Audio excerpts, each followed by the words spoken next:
واقعہ سنیے کربلا کا ایک نیک شخص جس کی دکان کربلا میں تھی، عطر بیچتا تھا، تسبیحیں، سجدگاہیں، لوگ آتے تھے، سے لیتے تھے. بوڑھا شخص پورے کربلا میں مشہور کہ اس سے بڑا کوئی تہجد گزار نہیں ہے.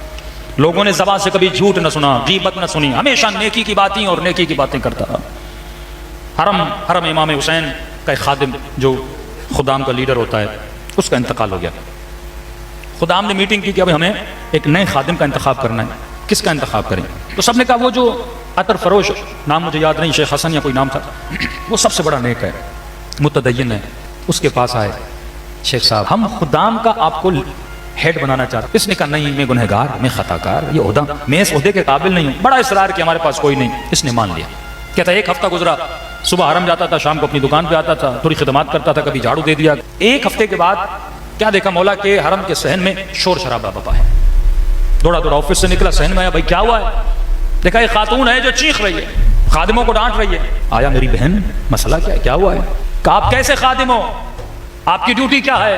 یہاں ظاہر امام حسین کی حفاظت ہو، اس کے سامان کی حفاظت ہو. میں مولا کے حرم میں آئی ہوں اور یہاں پہ میرا پرس چوری ہو گیا ہے. اس نے کہا حرم کے دروازے بند کر دو. دروازے بند کی. جتنے لوگ تھے ان کا میں معذرت چاہتا ہوں. میں نہیں کہہ رہا کہ آپ سب چور ہیں، لیکن اس خاتون کا دل مطمئن کرنے کے لیے مجھے چیکنگ کرنی پڑی. سب کی چیکنگ کی لیکن پرس نہیں ملا. خاتون اور غصے میں آ گئی، کہنے لگی میں سب کو بتاؤں گی میرا پرس تو نے چوری کیا. بندہ خدا میں نے کیسے چوری کیا؟ تو تمہاری ڈیوٹی ہے کہ میرا پرس مجھے ڈھونڈ کے دو، اگر نہیں ڈھونڈ کے دو گے میں شور و شرابہ کروں گی. اس نے کہا امام حسین کی ظاہر ہو، مجھے 3-4 دن کی مہلت دو، میں تمہارا پرس تمہیں ڈھونڈ کے دے دوں گا. خاتون نے کہا ٹھیک ہے. چلی گئی اپنے ہوٹل پر. 3 دن کہتا ادھر ادھر بہت ڈھونڈا لیکن خاتون کا پرس نہیں ملا. کہتا 3 دن کے بعد مولا سے توسل کے مولا میں تو عہدہ سنبھالنا ہی نہیں چاہتا تھا، اگر شروع سے میری بدنامی ہو گئی، یہ خاتون آئے گی پھر بدنامی کرے گی. مولا آپ کا حرم، آپ کے ظاہر، آپ ہی بتائیے میں کروں تو کیا کروں؟ کہتا رو رو کے سو گیا. خواب کے عالم میں ایک منظر دیکھتا ہے. کیا دیکھتا ہے کہ حرم امام حسین ہے، اس حرم امام حسین پر ایک چھوٹی سی کرسی ہے، اس کرسی پر خود سید الشہداء کھڑے، امام حسین کھڑے، ظاہر زیارت کر رہے ہیں. امام فرماتا ہے میرے ظاہرو جمع ہو جاؤ، میں تجھے بتاؤں کہ میرا چور کون ہے. خواب کے عالم میں دیکھ رہے کہ سارے ظاہر جمع ہوئے. میں بھی دوڑا دوڑا گیا کہ مولا چور کا نام بتائیں گے، خاتون کے پرس کا پتہ چل جائے گا.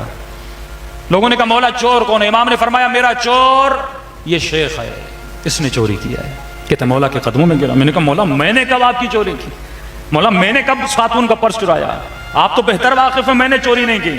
امام نے کہا میں پرس کی بات نہیں کر رہا. کہ مولا کس چیز کی بات کرے؟ فرمایا شیخ اتنے سالوں سے تو میری خاک شفا کو بیچ رہا ہے، کیا تم نہیں جانتا یہ زمین حسین نے خود اپنے لیے لی تھی، اپنے زائروں کے لیے وقف کی تھی؟ تجھے نہیں پتا میری خاک کو میری اجازت کے بغیر تسبیح اور سجدگاہیں بنا کے تو بیچ رہا ہے. تو سب سے بڑا میرا چور ہے، آج تک تو نے جو کمایا میری خاک سے کمایا ہے.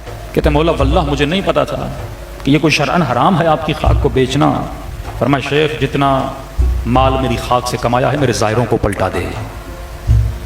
رہی بات اس خاتون کے پرس کی، فرمایا میرے حرم کے باہر ایک فقیر بیٹھتا ہے، اس نے اس خاتون کا پرس چرایا ہے، لیکن تجھے حق نہیں تو اس کی عزت کو پامال کرے. فقیر بھی ہے تو حسین کے در کا فقیر ہے.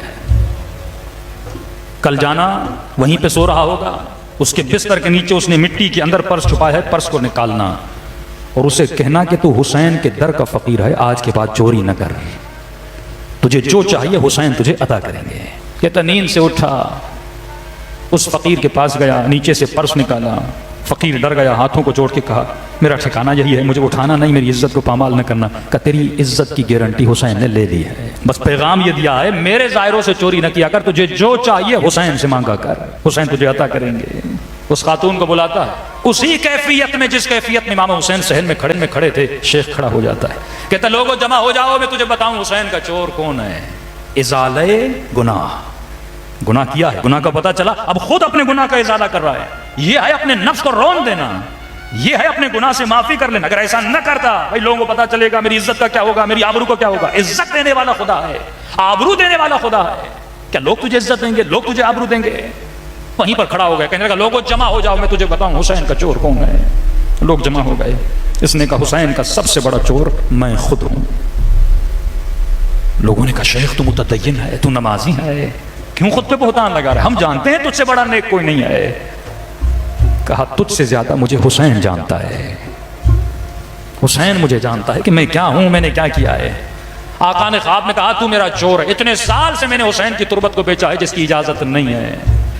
لہٰذا لوگوں جس کو پتہ ہے جس نے مجھ سے لی ہے آ کر مجھ سے پیسے واپس لیتے ہیں۔ کہتے ہیں کہ ڈیلی بیسس پہ لوگ آتے تھے، شیخ پیسے دیتے رہتے تھے، دیتے رہتے تھے، دیتے رہتے